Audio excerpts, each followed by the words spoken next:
894, in case you're counting. This is for April, apparently.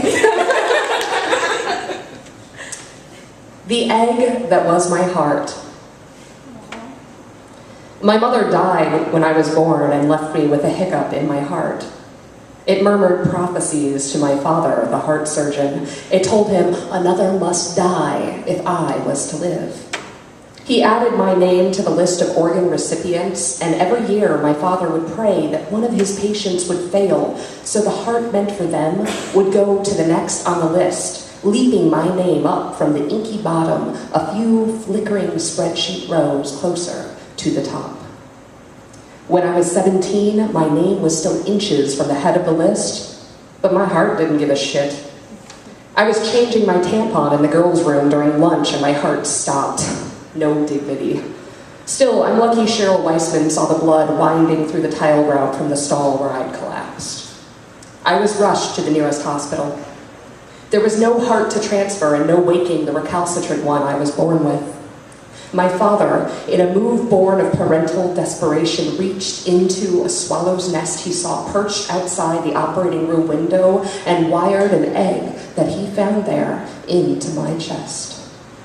It has protein and only one chamber, so there is less likelihood of a second failure, he pontificated in the press. In addition, the shell will protect against transplant rejection. Well, he was right. I was semi-famous for a few months. The egg girl. Then a pop star married a bear. We're in love, she wept, her face covered in scratches. Leave us alone! Everyone forgot about Egg Girl. Life became routine.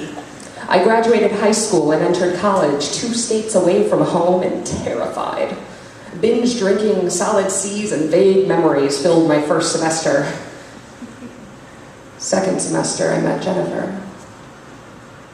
Our first night, we shared a bottle of Boone's Farm. Our lip glosses clotted the mouth of the bottle, and we took turns ramming our tongues down its neck to clear it out instead of just wiping it off.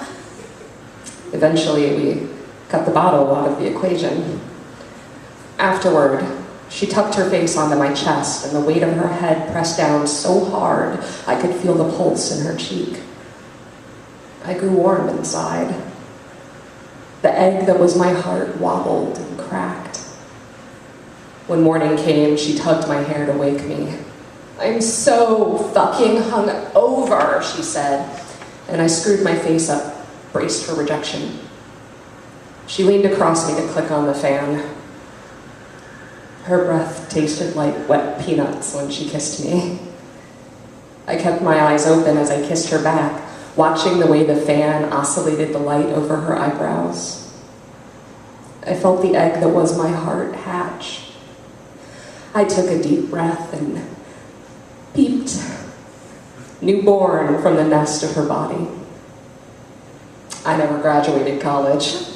Jennifer might have, I don't know. I doubt it though. I kept her busy that first year. I had so many needs. My delicate constitution demanded her attention. I was overcome by anxiety when she would leave my side. I would wait in her dorm all day until classes ended and Jennifer returned. I would beg her to lie on top of me. Just lie on top of me, I'd beg. Smother me. And she would tuck her arm around my twisting neck, smooth my flapping hands down to my side and lie on top of me, smothering me, sheltering me. And the tiny bird that was my heart would calm itself and sleep, safe and secret in my chest. Jennifer cared for me. I needed her. Fall came. The days grew shorter and colder. So did I. Jennifer cared for me, but I grew restless. I felt the tug of forces I couldn't name, a compulsion to flee. It's not you, I said, it's me. And I followed the bird that was my heart south as far as my student loan would take me. I looked for kin on Mexican beaches, drinking too many cervezas and making out with strangers in cheap blue jeans. When Jennifer called, I told her, "I'm finding myself. Don't wait for me." When winter ended, the winds from the Gulf changed. I could smell the fish dying in the water. Sayulita became repellent. I swelled with loneliness. The bird that was my heart longed for the familiar.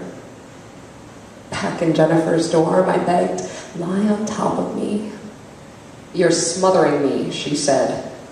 Outside her window, students flocked to classes, whirling from cars and swirling down sidewalks, lighting on the benches, a studied migration. The bird that was my heart spread its wings and flew into my throat. It should come as no surprise that we both choked. I awoke in a hospital. My father, the heart surgeon, arrived just in time to save me again. "Hearts for transplants are very rare these days," he told the press. "No one gives their heart away anymore." The experimental procedure he performed to save my life years ago was now commonplace. All across the country, men and women flitted about with eggs in their chests, happy, healthy, and unhatched. After his success with me, my father started keeping eggs on hand in the operating room.